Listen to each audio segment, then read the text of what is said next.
Hello friends, வணக்கம். Welcome to happy home makers kitchen. எல்லாரும் நல்லா இருக்கீங்களா? இன்னைக்கு சிம்பிளான ஒரு பச்சரிசி ரவை உப்புமா எப்படி செய்யறதுன்னு பார்ப்போமா? வாங்க. ஒரு வெங்காயம் ரஃபா சாப் பண்ணி வச்சிருக்கேன், தோல் சீவிட்டு.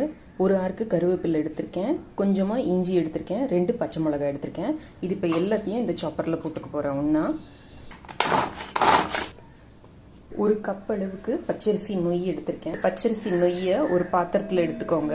2 டேபிள் ஸ்பூன் அளவுக்கு தயிர் சேர்த்துக்கோங்க. நல்ல கெட்டியான தயிர் சேர்த்துக்கோங்க. சேர்த்துட்டு நல்லா அதை மிக்ஸ் பண்ணி விடுங்க. கொஞ்ச நேரம் இதை நல்லா ஊறட்டும், ஒரு 5 நிமிஷம் நல்லா ஊறட்டும். இந்த அரிசி இங்கே ஊறிட்டு இருக்கிறதுக்குள்ளார ஒரு குக்கரை அடுப்பில் வச்சு நல்லா ஒரு டேபிள் ஸ்பூன் அளவுக்கு தேங்காய் எண்ணெய் எடுத்துக்கோங்க. தேங்காய் எண்ணெய் இந்த ரெசிபிக்கு ரொம்ப நல்லாயிருக்கும். 1/4 டீஸ்பூன் அளவுக்கு கடுகு, ஒரு சிட்டிகை சீரகம், 1/2 டீஸ்பூன் அளவுக்கு உளுத்தம் பருப்பு, 1/2 டீஸ்பூன் அளவுக்கு கடலை பருப்பு, ஒரு காஞ்ச மிளகாய் எல்லாத்தையும் போட்டுடுங்க. கடுகு வெடிச்ச உடனே நம்ம சாப்பரில் சாப் பண்ணி வச்சுருக்கிற எல்லாத்தையும் இதில் சேர்த்துக்கலாம். தேவையான அளவு உப்பு சேர்த்துக்கோங்க. வெங்காயம் நல்லா வதங்கின உடனே இப்போ நம்ம ஒரு கப் அளவுக்கு அரிசி நொய் எடுத்திருக்கோம். ஸோ இதுக்கு 2.25 கப் அளவுக்கு தண்ணி விட்டிங்கன்னா சரியாக இருக்கும்.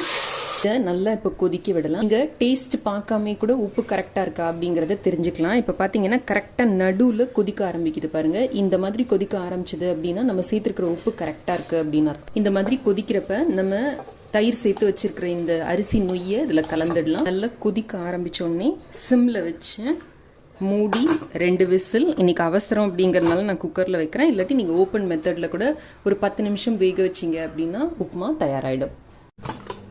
கொஞ்சமாக 1 டீஸ்பூன் அளவுக்கு பச்சை தேங்காய் எண்ணெய் விட்டிங்க அப்படின்னா வாசனை ரொம்ப நல்லாயிருக்கும். ஃப்ரெஷ்ஷாக திருவின தேங்காய் கூட விட்டலாம். இதுக்கு தேங்காய் சட்னி, அப்புறம் தேங்காய் பேஸ்ட் பண்ண சட்னி ரொம்ப டேஸ்ட்டாக இருக்கும். இஞ்சி சட்னி அதெல்லாம் கூட நல்லாயிருக்கும். இதுக்கு புதினா சட்னி, கொத்தமல்லி சட்னி அதெல்லாம் கூட இதுக்கு டேஸ்டியான காம்பினேஷன். இதுக்கு கொத்சு கூட நல்லாயிருக்கும். இதில் நீங்கள் மோர் மிளகா தாளித்து கொட்டினீங்க அப்படின்னா டேஸ்ட் ரொம்ப நல்லாயிருக்கும். அதை தொட்டுட்டு சாப்பிட்றதுக்கு நல்லாயிருக்கும். இதில் நம்ம இந்த தயிர் சேர்த்துருக்கிறதுனால ஒரு லைட் புளிப்பு சுவையோட ரொம்ப டேஸ்ட்டாக இருக்கும். உதிராக இருக்கும் இந்த உப்புமா. கொஞ்சம் டைம் ஆனால் கூட இந்த தொண்டை அடைக்கிற மாதிரி இல்லாமல் நல்லா சாஃப்டாக இருக்கும். அரிசி நொய் வீட்லேயே செய்யறதுக்கான வீடியோ லிங்க் நான் கீழே டிஸ்கிரிப்ஷன் பாக்ஸில் கொடுக்குறேன், பார்த்துக்கோங்க. உப்புமாவோட பீர்க்கங்காய் சட்னி பண்ணியிருக்கேன். வெல்லம் அண்ட் லெமன் ஊறுகாய் வச்சுருக்கேன். இதில் நீங்கள் வெஜிடபிள்ஸ் எல்லாம் ஆட் பண்ணீங்க அப்படின்னா மத்தியானம் லஞ்சுக்கு ஒரு நல்ல மீலாக இருக்கும், பேலன்ஸ்ட் மீலாக இருக்கும். Quick, simple and healthy breakfast recipe உங்களுக்கு பிடிச்சிருக்கும்னு நினைக்கிறேன். இந்த ரெசிபி பிடிச்சிருந்ததுன்னா லைக் பண்ணுங்க, நம்ம சேனலுக்கு சப்ஸ்கிரைப் பண்ணி ஹாப்பி ஹோம் மேக்கர் குடும்பத்தில் ஒரு அங்கத்தினராக சேர்ந்துருங்க.